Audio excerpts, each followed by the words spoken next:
예, 안녕하십니까. 경희대학교 산업경영공학과 정재윤입니다. 저는 그 4차 산업혁명에 대해서 제가 느끼는 바에 대해서 간단하게 좀 요약 말씀을 드리고요.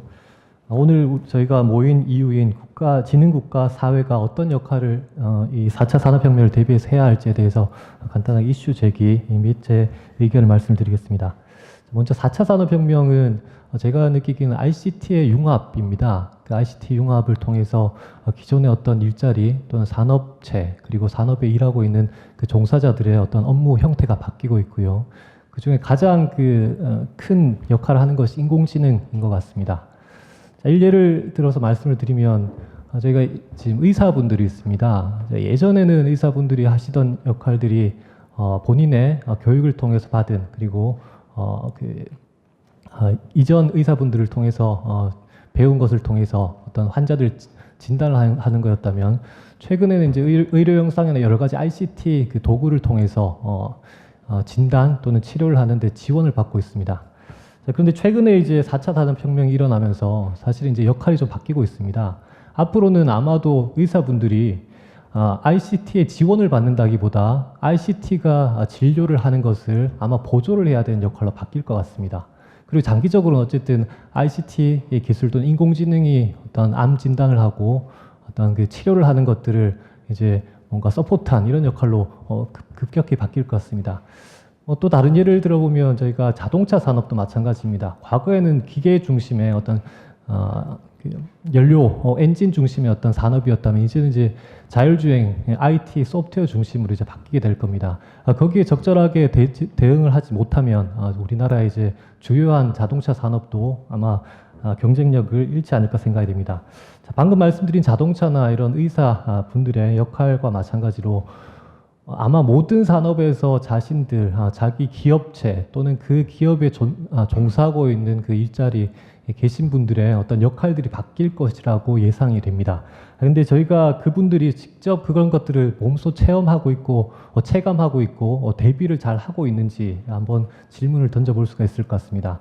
그래서 저는 이제 우리 지능국가 또는 이 지능국가 포럼에서 해야 할 일이 국가가 도대체 어떻게 이 바뀌는 일자리 수요 그리고 산업 수요에 우리 국민들이 좀 더 연착륙하여 잘 적응할 수 있도록 어떤 지원을 해줄 수 있을까에 대한 고민을 좀 했습니다.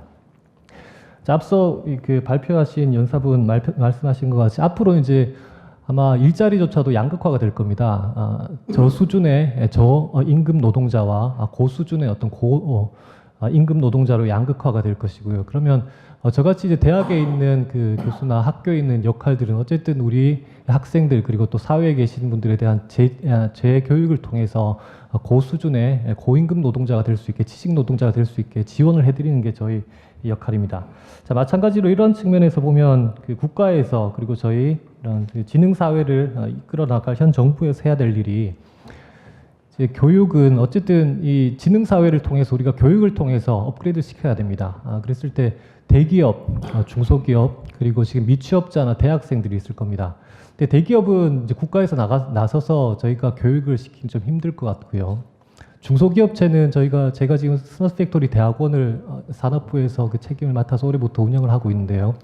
중소기업체를 찾아다녀 보면 교수님 스마트 팩토리 어떻게 해야 됩니까? 교육 받을 수 있을까요? 교육기관이 있으면 소개 좀 시켜주십시오. 그런데 사실 저도 이제 대학원 그 풀타임 학생들을 지원하는 교육들을 하고 있긴 하지만 기업체 재교육을 위해서 사실은 뭐 많은 시간을 투자할 수는 없는 상태이고요. 그리고 국가에 지금 스마트 공장 추진단 같은 곳에서 재교육을 많이 스마트 팩토리 준비를 하고 있긴 하지만 여전히 부족한 상태입니다. 그래서 첫 번째는 정부에서 지금 해 주셔야 할 것이 이제 4차 산업혁명 중에서 가장 큰 비중을 차지한다고 볼 수 있는 그 제조업, 그래서 스마트 팩토리 쪽에 어떤 그 재교육 지원을 해줄 것이냐. 보시면 그 임원분들, 사장님들이나 임원분들도 스마트 팩토리 어떻게 대응을 해야 되는지에 대해 궁금해 하시고요. 그 현장에 있는 담당자들도 스마트 팩토리 들어는 봤는데 제가 어떻게 시작을 해야 될까요? 어디 가서 교육을 받아야 될까요? 라고 이야기를 하지만 마땅히 지금 그분들이 와서 교육을 받을 수 있는 어떤 여건이 되지 않는 것 같습니다. 자, 그리고 두 번째는 미취업자 또는 대학 졸업생들입니다. 사실은 이제 아까 지금 4차 산업혁명을 통해서 어떤 일자리에 어떤 변화들, 산업의 변화들이 많이 생기고 있는데요. 결국에는 그 일자리 수요의 어떤 불일치가 발생을 하는 것 같습니다. 그래서 대학은 과거 전통적인 교육들을 계속해서 제공을 하고 있고요. 근데 산업체는 자신들도 따라가지 못할 정도로 빠르게 바뀌고 있는 어떤 일자리 수요에 본인 직업, 본 회사에 있는 직장인들, 피고용인들을 교육시키고 바쁜 측면입니다. 그래서 이때는 저희 대학과 그리고 이 일자리 수요가 바뀌고 있는 어떤 수요 기업인 산업체가 잘 연계를 해서 어떤 그 수요 중심의 산학 교육이 필요한 것 같습니다. 하지만 제가 대학에 있으면서 느낀 것은 사실은 대학도 여전히 지금 줄 세우기입니다. 그래서 어떤 산업체에 필요한 어떤 교육 인력을 교육을 제공을 한다기보다 어떻게 보면 신문사나 또는 대외 대기업 같은 평가 기관에 의해서 연구 논문이나 이런 조금 그 산업 수요와는 약간 괴리가 있는 교육들을 하고 있습니다. 그래서 국가에서 어떤 산업 밀착형 교육을 대학 교육을 시켜줄 수 있는 어떤 교육 환경을 좀 만들어 주셨으면 좋겠고요.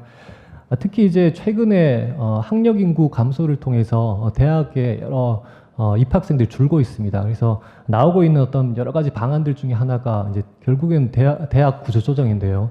사실 대학 구조 조정이 필요한 것이 아니라 그 대학에서 산업체 수요를 교육시킬 수 있는 여러 가지 고급 인력들, 교육자들이 많이 있습니다.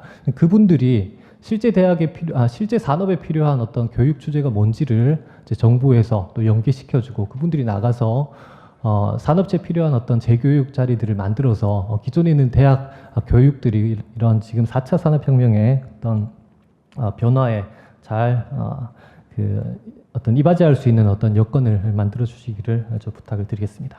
이상입니다.